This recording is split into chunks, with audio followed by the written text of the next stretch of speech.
Et si ce qu'on vous avait enseigné sur les religions n'était qu'une petite partie de l'histoire? Et si, derrière les textes sacrés, se cachèrent des influences anciennes, des symboles universels, des récits recyclés d'une époque à l'autre? Bienvenue sur Écho et Résonance. Aujourd'hui, on plonge ensemble dans les origines secrètes des religions du monde. Un voyage qui traverse le temps, les civilisations et peut-être même notre mémoire collective.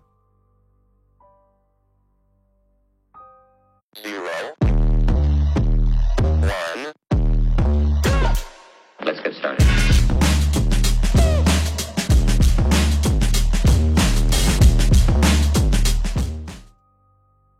Les récits religieux que beaucoup apprennent dans leur enfance sont souvent simplifiés. Ils présentent une progression linéaire et bien ordonnée de la foi. C'est compréhensible pour les jeunes esprits. Cependant, la véritable histoire des religions est bien plus complexe. C'est un vaste réseau interconnecté d'idées qui ont évolué au cours des millénaires, façonnées par d'innombrables cultures et événements. Ce qui est communément enseigné ne représente parfois que la couche superficielle. En dessous se trouve une riche tapisserie d'expériences et d'interprétations humaines. Une exploration plus approfondie révèle des origines fascinantes, souvent surprenantes. Imaginez l'histoire religieuse comme un site de fouilles archéologiques. Les récits familiers sont comme la terre végétale, facilement accessible et largement connue. Mais en creusant plus profondément, nous découvrons des strates plus anciennes. Ces couches contiennent des croyances primitives, des rituels oubliés et des divinités transformées. Chaque couche raconte une partie de l'histoire, contribue à la structure que nous voyons aujourd'hui. Comprendre ces couches cachées ne diminue pas nécessairement la foi. Au contraire, cela peut enrichir notre compréhension du cheminement spirituel humain, montrer comment nous avons toujours cherché un sens. Les versions généralement acceptées des origines religieuses négligeant souvent ces influences antérieures, ou minimisent les liens avec des traditions plus anciennes. Ce n'est pas toujours intentionnel. Parfois, les détails se perdent dans le temps. Parfois, les récits sont simplifiés par souci de clarté ou d'emphase théologique. Pourtant, les échos de pratiques anciennes persistent. On les retrouve dans les symboles, les rituels et même dans les croyances fondamentales. Reconnaître ces échos permet une vision plus complète. Cela nous aide à voir les religions non pas comme des révélations statiques, mais comme des systèmes de pensée dynamiques et en constante évolution. Ce voyage vers les origines cachées ne vise pas à réfuter la croyance, mais à comprendre son développement multiforme, à apprécier la longue et sinueuse route de la spiritualité humaine. Nous explorons comment les peuples anciens percevaient leur monde, comment ils donnaient un sens au cosmos. Nous voyons comment leurs premières intuitions et leurs peurs ont jeté les bases, qui supportent même les expressions de foi les plus modernes. La quête de la connaissance, ici, est une quête d'une image plus complète. Bien avant les religions organisées, l'humanité avait des pratiques spirituelles. Nos lointains ancêtres vivaient dans un monde rempli de mystères. Ils cherchaient à comprendre les forces qui les dépassaient. Les peintures rupestres, datant de dizaines de milliers d'années, offrent des indices. Ces œuvres représentent des animaux, des scènes de chasse et des symboles abstraits. De nombreux chercheurs pensent qu'il ne s'agissait pas de simples décorations. Elles avaient probablement des fins rituelles ou chamaniques. Elles représentent une première tentative de connexion avec un monde spirituel perçu. Ce furent les premiers murmures de la croyance humaine. Les chamans étaient probablement les premiers spécialistes spirituels. On croyait que ces individus servaient de médiateurs entre le monde des humains et celui des esprits. Ils entraient dans des états de conscience altérés, grâce à des chants, des danses ou des substances hallucinogènes. Leur rôle était crucial pour la communauté. Ils cherchaient à guérir les malades, à assurer le succès des chasses, à apaiser les forces invisibles. Le chaman était un pont, un guide, un dépositaire de la sagesse tribale. Leurs pratiques ont jeté les bases des rôles sacerdotaux ultérieurs. Les preuves provenant des sites funéraires préhistoriques suggèrent également des croyances spirituelles primitives. Les morts étaient souvent enterrés avec des outils, des ornements ou de la nourriture. Cela implique une croyance en une vie après la mort, suggère que la mort n'était pas vue comme la fin absolue. Peut-être envisageait-il une existence continue sous une autre forme ou dans un autre monde. Ces enterrements soignés montrent une révérence pour les défunts, laissent entrevoir des liens sociaux complexes et des conceptions partagées sur la vie et la mort. Ce sont des questions fondamentales auxquelles les religions répondent encore aujourd'hui. Ces expressions spirituelles préhistoriques étaient profondément liées à la survie. Le monde naturel était à la fois un pourvoyeur et une menace. Les premiers humains personnifiaient ces éléments, cherchaient à les influencer par le rituel. Ce lien profond avec l'environnement a façonné leur vision du monde, a nourri un sentiment d'émerveillement et de dépendance. Les esprits qu'ils percevaient dans les animaux, les plantes et les paysages étaient puissants. Comprendre cette spiritualité primale nous aide à saisir les racines desquelles ont poussé des religions plus tard, plus structurées. C'était un monde vivant de sens. Les premières sociétés humaines vivaient en contact intime avec la nature. La forêt, les montagnes, les rivières, ce n'étaient pas seulement des lieux physiques, ils étaient imprégnés de pouvoirs spirituels. Les arbres, surtout les plus anciens ou les plus grands, étaient souvent considérés comme sacrés. Ils reliaient le monde souterrain par leurs racines, la terre par leurs troncs et le ciel par leurs branches. Les bosquets de ces arbres devenaient des sanctuaires naturels, des lieux de culte, d'offrandes et de rassemblements communautaires. La nature elle-même était le premier temple, vaste et impressionnant. Les animaux aussi avaient une importance spirituelle considérable. Leur force, leur agilité ou leurs caractéristiques uniques inspiraient la révérence. Certains animaux étaient vus comme des totems, représentant un clan ou une tribu. D'autres étaient considérés comme des manifestations d'êtres divins. Pensons au culte de l'ours dans l'Europe antique ou à la vénération des jaguars en Mésoamérique.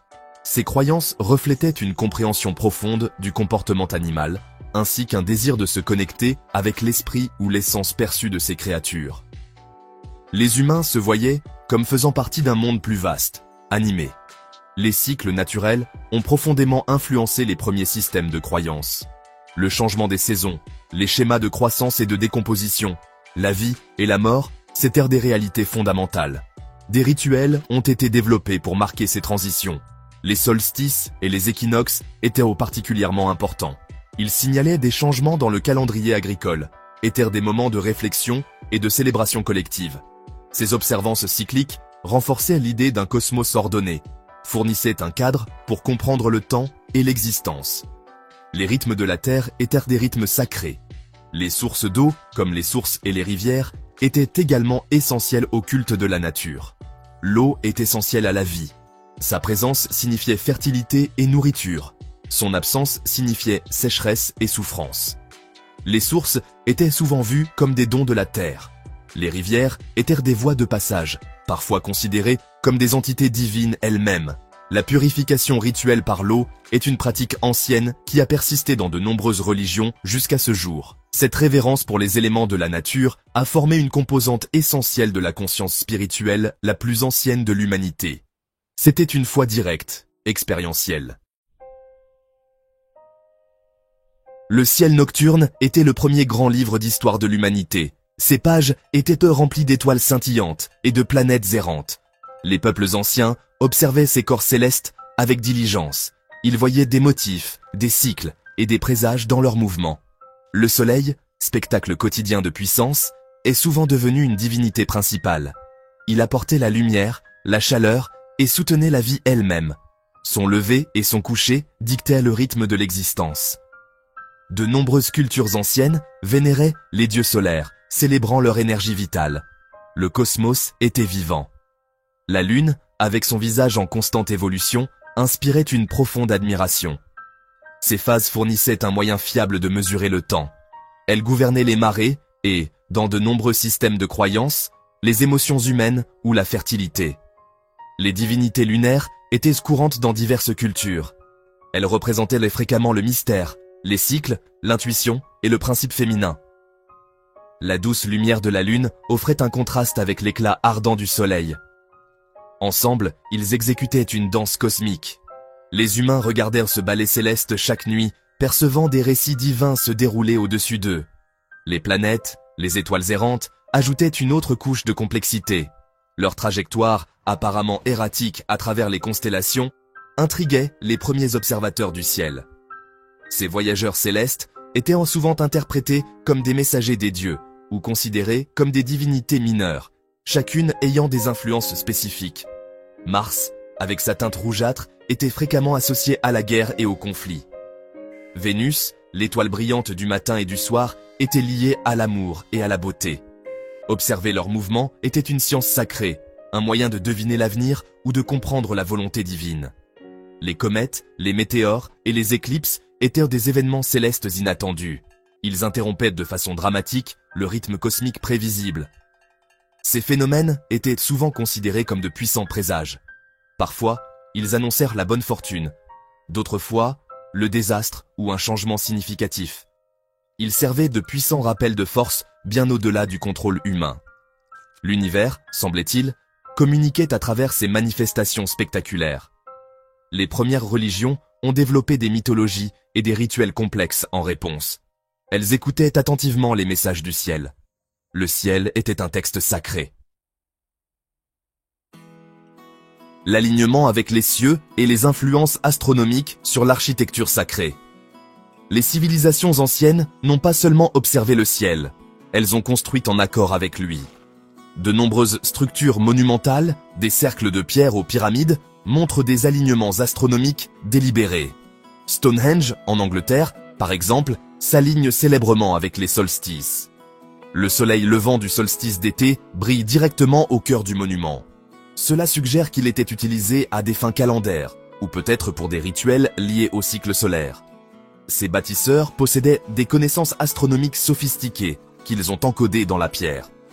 Les pyramides de Gizeh, en Égypte, présentent également des liens célestes remarquables. Certaines théories suggèrent que leur disposition reflète les étoiles de la ceinture d'Orion. Les conduits d'aération à l'intérieur de la Grande Pyramide pointent vers des étoiles spécifiques qui avaient une signification dans les croyances égyptiennes concernant l'au-delà. On pensait que l'âme du pharaon montait vers ses royaumes célestes. De tels alignements précis nécessitaient une planification minutieuse. Ils démontrent une intégration profonde de la cosmologie dans l'architecture religieuse. Les structures étant des miroirs terrestres d'un ordre céleste. Partout dans le monde, des modèles similaires apparaissent.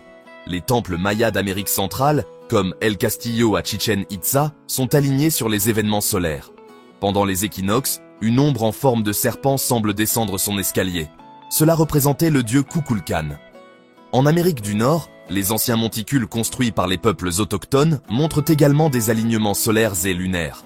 Ces structures servèrent de centre cérémoniel, connectant la communauté au cycle cosmique. Les cieux ont fourni le modèle pour les espaces sacrés. Cette pratique d'aligner l'architecture sacrée avec les événements célestes était répandue. Elle révèle un désir humain commun de s'harmoniser avec l'univers. En orientant leurs temples et leurs tombes vers le soleil, la lune et les étoiles, les peuples anciens ont créé un lien tangible entre leur vie terrestre et l'ordre divin perçu du cosmos. Ces structures de pierre et de terre étaient plus que des bâtiments. Elles étaient des instruments pour observer les cieux, des scènes pour des drames sacrés, des conduits pour le pouvoir spirituel. Écho de l'Antiquité. Les mythes sont recyclés à travers les cultures. De nombreux récits religieux et personnages mythiques partagent des similitudes frappantes entre différentes cultures. Ces parallèles existent même dans des sociétés qui ont eu peu ou pas de contact direct. Prenons le mythe du déluge. Les récits d'un grand déluge qui anéantit l'humanité, à l'exception de quelques élus, apparaissent dans les textes mésopotamiens, la Bible hébraïque, la mythologie grecque et de nombreuses traditions autochtones du monde entier. Bien que les détails varient, le récit central de destruction et de renouveau est remarquablement cohérent. Cela suggère une expérience humaine partagée ou un archétype très ancien et répandu. Les récits héroïques présentent également des schémas communs. Le héros a souvent une naissance miraculeuse. Il est confronté à des menaces précoces pour sa vie. Il entreprend un voyage ou une quête périlleuse. Il surmonte des adversaires monstrueux ou des obstacles apparemment insurmontables. Il peut descendre dans un monde souterrain et revenir transformé. Des personnages comme Hercule, Gilgamesh, Bouddha et Moïse correspondent tous à des parties de ce voyage archétypal. Ces histoires résonnent profondément. Elles explorent les thèmes du courage, du sacrifice et du triomphe, du bien sur le mal ou de l'ordre sur le chaos. Les mythes de la création partagent aussi souvent des éléments fondamentaux. Beaucoup commencent par un chaos primordial ou un abîme aquatique. De ce vide, une divinité créatrice ou une force fait naître l'ordre et la vie. Parfois, la création se produit par une parole prononcée, un œuf cosmique ou le démembrement d'un être primordial. La séparation de la terre et du ciel est un motif courant, tout comme la création de l'humanité à partir d'argile ou de poussière. Ces thèmes récurrents renvoient à des questions humaines fondamentales sur les origines. D'où venons-nous? Comment le monde a-t-il commencé? Le concept d'une figure salvatrice ou d'un messie est un autre thème puissant et recyclé. Cet individu est souvent prophétisé pour apparaître dans une période de crise. On attend de lui qu'il rachète l'humanité, rétablisse la justice ou inaugure un âge d'or. On trouve de telles figures dans le zoroastrisme, le judaïsme, le christianisme, l'islam et même certaines traditions bouddhistes. Les spécificités de leur mission et de leur nature diffèrent, mais l'espoir sous-jacent d'une intervention divine et du salut est puissant et durable. Ces récits recyclés mettent en lumière un psychisme humain collectif explorant des préoccupations universelles. Le pouvoir et la piété. Le tissage politique dans les récits religieux. Les religions n'évoluent pas en vase clos. Elles sont profondément liées aux structures politiques et sociales. Tout au long de l'histoire, les dirigeants et les autorités ont souvent façonné les récits religieux pour légitimer leur pouvoir. Le concept du droit divin des rois en est un exemple clair. Les monarques étaient présentés comme choisis par Dieu ou les dieux. Se rebeller contre le roi, c'était se rebeller contre la volonté divine. Cette fusion de l'autorité religieuse et politique a contribué à maintenir l'ordre social et à consolider la position du souverain. Les institutions religieuses elles-mêmes ont fréquemment exercé une influence politique significative. Dans de nombreuses sociétés, les chefs religieux conseillaient les dirigeants, contrôlaient l'éducation, administraient de la loi. Parfois, les organismes religieux devenaient de puissants propriétaires terriens et des forces économiques. Les récits qu'ils promouvaient renforçaient souvent leur propre autorité et la hiérarchie sociale existante. Les doctrines pouvaient être mises en avant ou interprétées de manière sélective pour soutenir des programmes politiques particuliers ou réprimer la dissidence. Le sacré était, parfois, un outil de l'État. L'adoption d'une nouvelle religion par un dirigeant pouvait avoir de profondes conséquences politiques. La conversion de Constantin au christianisme dans l'Empire romain est un cas crucial. Cet acte a transformé le christianisme d'une secte persécutée en une force dominante et a remodelé le paysage religieux de l'Europe. De même, l'adoption du bouddhisme par Ashoka dans l'Inde antique a contribué à répandre ses enseignements au loin. Ces décisions étaient souvent motivées par un mélange complexe de convictions personnelles et de stratégies politiques. La religion est devenue un instrument d'unification ou d'expansion impériale. Même le contenu des textes sacrés pouvait être influencé par les contextes politiques. La compilation et la canonisation des Écritures étaient souvent des processus longs, impliquant des débats et des décisions de concile et d'autorité. Ces instances déterminaient quels textes étaient considérés comme divinement inspirés et lesquels ne l'étaient pas.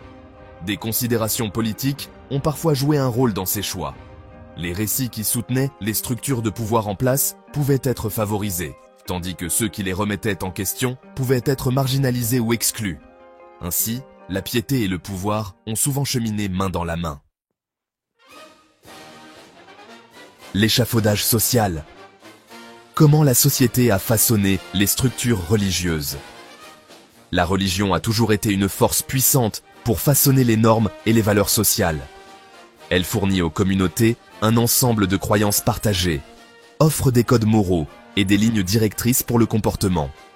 Ces codes dictent comment les individus doivent interagir les uns avec les autres, définissent les concepts de bien et de mal, de justice et d'équité. Les rituels et les fêtes religieuses renforcent la cohésion sociale. Ils rassemblent les gens pour des objectifs communs, créent un sentiment d'appartenance et une identité collective. Cet échafaudage social est vital pour la stabilité de la communauté. La structure d'une société influence souvent la structure de sa religion. Dans les sociétés hiérarchiques, les panthéons religieux reflétaient souvent cette structure. Il pouvait y avoir un dieu suprême régnant sur des divinités moindres, un peu comme un roi règne sur des nobles. Dans les sociétés plus égalitaires, les croyances spirituelles pouvaient être plus décentralisées, se concentrer sur les esprits locaux ou la vénération des ancêtres. Les rôles au sein des institutions religieuses, tels que les prêtres ou les prêtresses, reflétaient également les rôles de genre et les dynamiques de pouvoir de la société. La religion reflétait souvent la société qu'elle servait. Les récits religieux abordent fréquemment des préoccupations sociales. Ils fournissent des explications à la souffrance et à l'inégalité, offrent l'espoir d'un avenir meilleur, soit dans cette vie, soit dans une vie après la mort. Les histoires de charité, de compassion et de justice peuvent inspirer l'action sociale, motiver les croyants à prendre soin des pauvres et des marginalisés. Cependant, les enseignements religieux ont également été utilisés pour justifier la stratification sociale, pour maintenir des systèmes comme les systèmes de caste ou l'esclavage. L'interprétation et l'application des idées religieuses sont cruciales ici. Au fur et à mesure que les sociétés changent, leurs expressions religieuses évoluent également. L'urbanisation, les progrès technologiques et les échanges culturels ont tous un impact sur les systèmes de croyances. De nouvelles interprétations des textes sacrés peuvent émerger. De nouveaux mouvements religieux peuvent apparaître pour répondre aux défis contemporains. Certaines pratiques traditionnelles peuvent disparaître, tandis que d'autres s'adaptent à de nouveaux contextes. Cette interaction dynamique montre que la religion n'est pas statique. C'est un aspect vivant de la culture humaine qui évolue constamment en réponse aux besoins et aux compréhensions changeantes de la société. Elle s'adapte pour rester pertinente. Une quête sans fin. Les vérités évolutives et le sens universel. Le voyage à travers les origines cachées des religions révèle une vérité profonde. La quête de sens de l'être humain est ancienne et universelle. Des premières peintures rupestres aux religions mondiales modernes, nous constatons une pulsion persistante à comprendre notre place dans le cosmos, à nous connecter à quelque chose de plus grand que nous-mêmes. Cette quête a pris d'innombrables formes à travers les cultures et les époques, s'est exprimée à travers divers rituels, mythes et systèmes éthiques. C'est une caractéristique déterminante de notre espèce. La vérité spirituelle, telle que perçue par les humains, semble être plurielle et évolutive. Ce qu'une culture considère comme sacré, une autre peut ne pas le considérer. Ce qu'une époque met en avant, une autre peut le réinterpréter ou le rejeter. Cela ne signifie pas nécessairement que toutes les croyances sont simplement relatives. Cela suggère plutôt que notre compréhension des profonds mystères de l'existence est partielle, toujours filtrée par nos prismes culturels et nos contextes historiques. Chaque tradition peut détenir une pièce d'un puzzle plus vaste et plus complexe. Notre compréhension collective grandit avec le temps. L'adaptation des mythes et des croyances à travers les générations souligne cette évolution. Les histoires sont racontées à nouveau, les symboles réinterprétés et les pratiques modifiées. Cela permet aux traditions spirituelles de rester pertinentes dans des circonstances changeantes. C'est un témoignage de leur résilience et de leur lien profond avec les besoins humains. Les questions fondamentales restent souvent les mêmes. Pourquoi sommes-nous ici? Quelle est la nature de la réalité? Comment devons-nous vivre? Mais les réponses sont continuellement affinées et remodelées par de nouvelles connaissances et expériences. Ce processus dynamique est essentiel. En fin de compte, l'exploration des origines religieuses souligne une aspiration humaine partagée. Nous recherchons la connexion, les uns avec les autres, avec le monde naturel et avec l'univers lui-même. Que ce soit à travers des voyages chamaniques, des alignements astronomiques ou des doctrines théologiques, ce désir persiste. Les formes peuvent différer, mais l'impulsion sous-jacente est la même. C'est une quête de cohérence, de but et d'un sentiment d'appartenance dans un cosmos vaste et souvent mystérieux. Cette quête sans fin continue de façonner nos civilisations et nos vies individuelles. C'est la grande aventure spirituelle continue de l'humanité.